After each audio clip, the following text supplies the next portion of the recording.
नमस्ते बच्चों, हमेशा खुश रहो। मैं जेवीएन डॉक्टर निरुपमा हर्षवर्धन। बच्चों, मैंने आपको पिछले वीडियो में बाल साहित्य के बारे में बताया था कि बाल साहित्य किसे कहते हैं और ये क्या होता है, किस उम्र में के बच्चों के लिए होता है। और आज मैं आपको बाल साहित्य की विशेषताओं के बारे में बताऊंगी, इसके महत्व के बारे में बताऊंगी और इसके लाभ के बारे में बताऊंगी।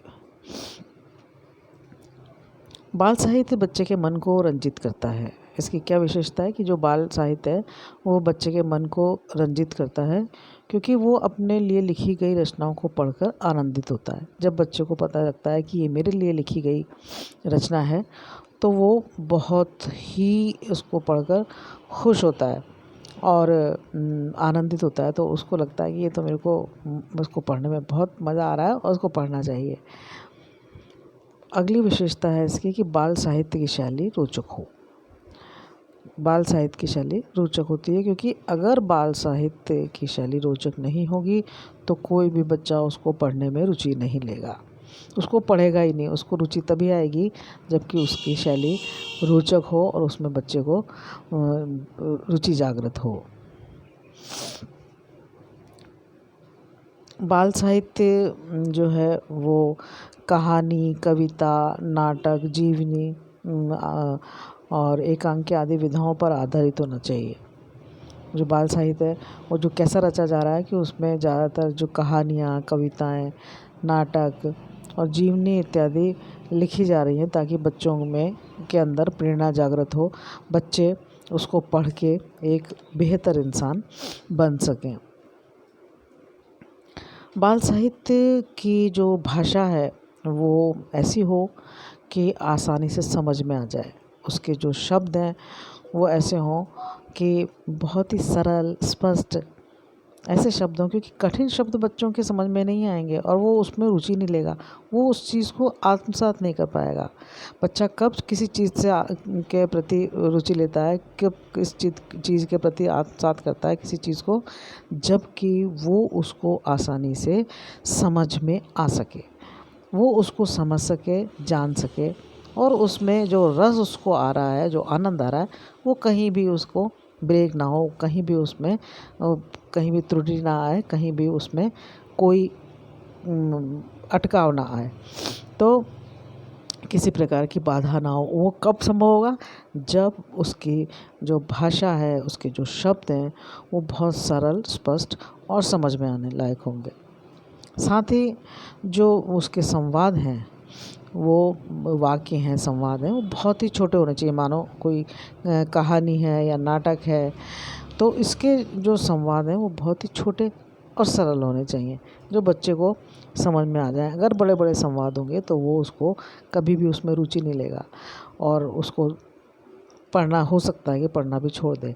लेकिन अगर छोटे छोटे संवाद होंगे तो बच्चे उसको याद भी कर लेते हैं। कई बार हमने देखा है कि बच्चे कोई कविता और कोई कहानी को बहुत दोहराते हैं, बार बार उसको याद करते हैं। तो इस तरह के उसमें वाक्य होने चाहिए जो बच्चों के अंदर रुचि पैदा कर सकें।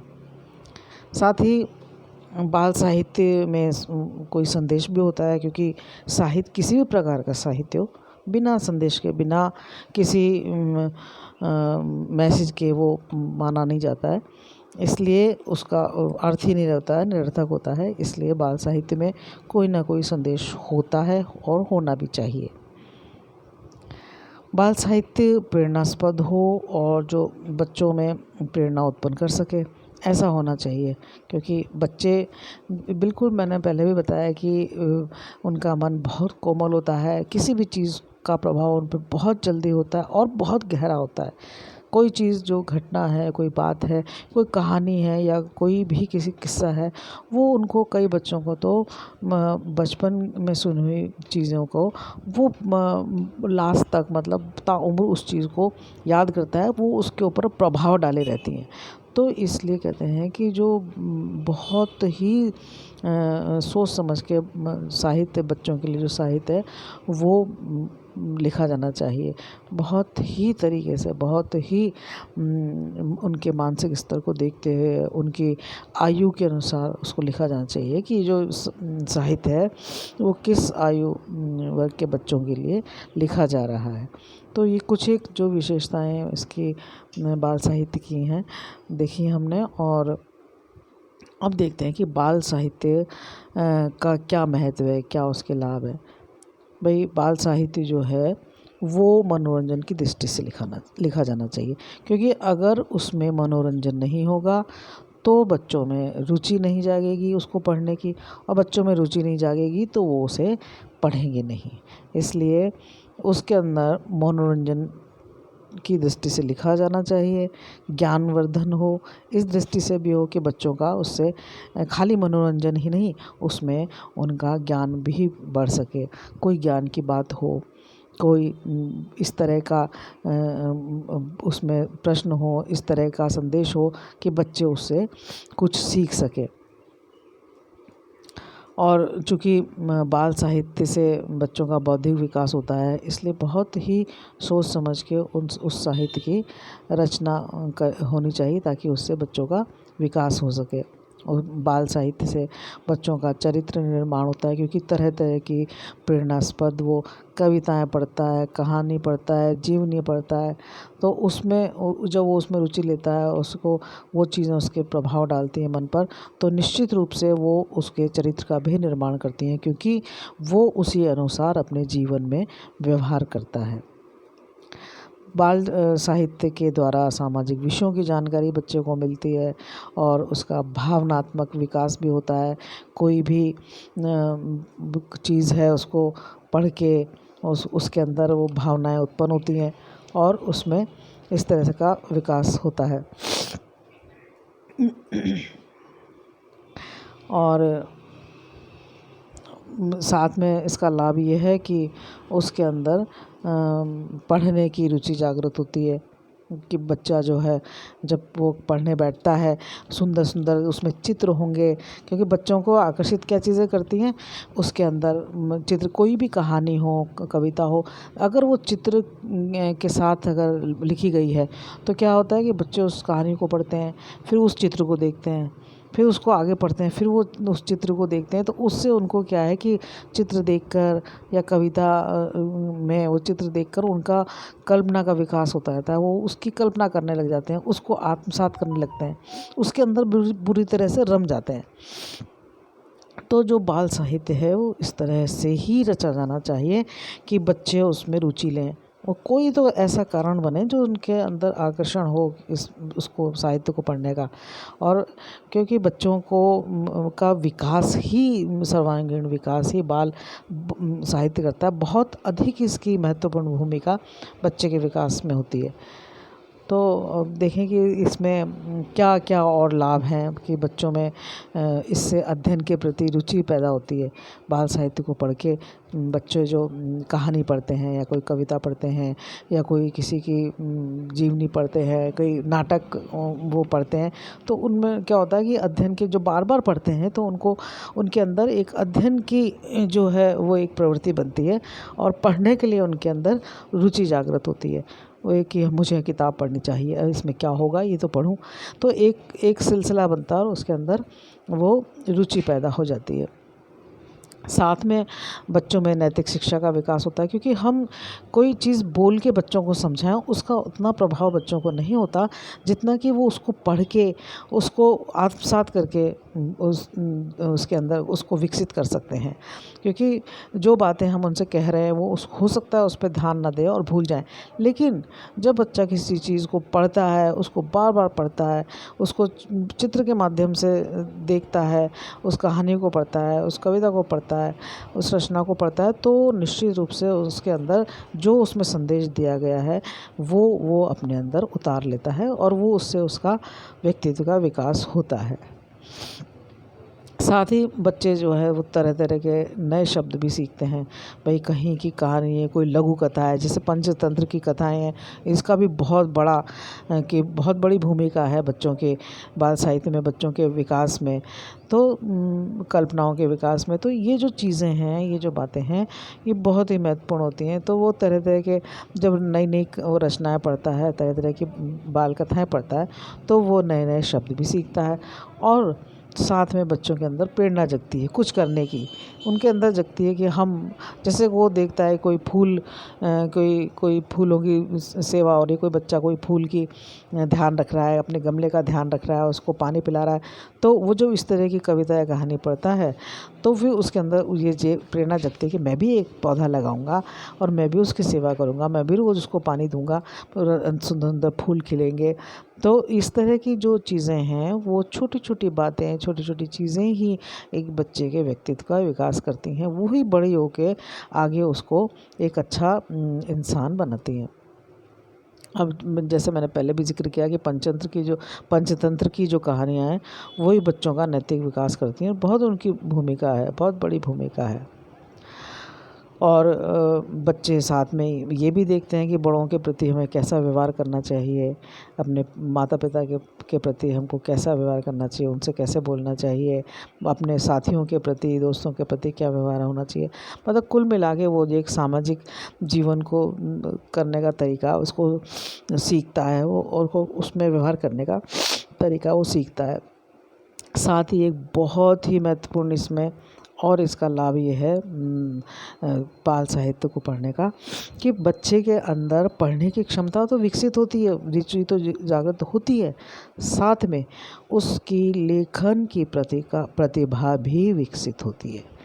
क्योंकि हर एक इंसान में एक लेखक छुपा हुआ है, हर व्यक्ति लिख सकता है, एक लेखक होता है, क्योंकि उसके अंदर कल्पनाएं होती हैं, वो सोचता है, सिर्फ उसको कलम से उतारता नहीं है।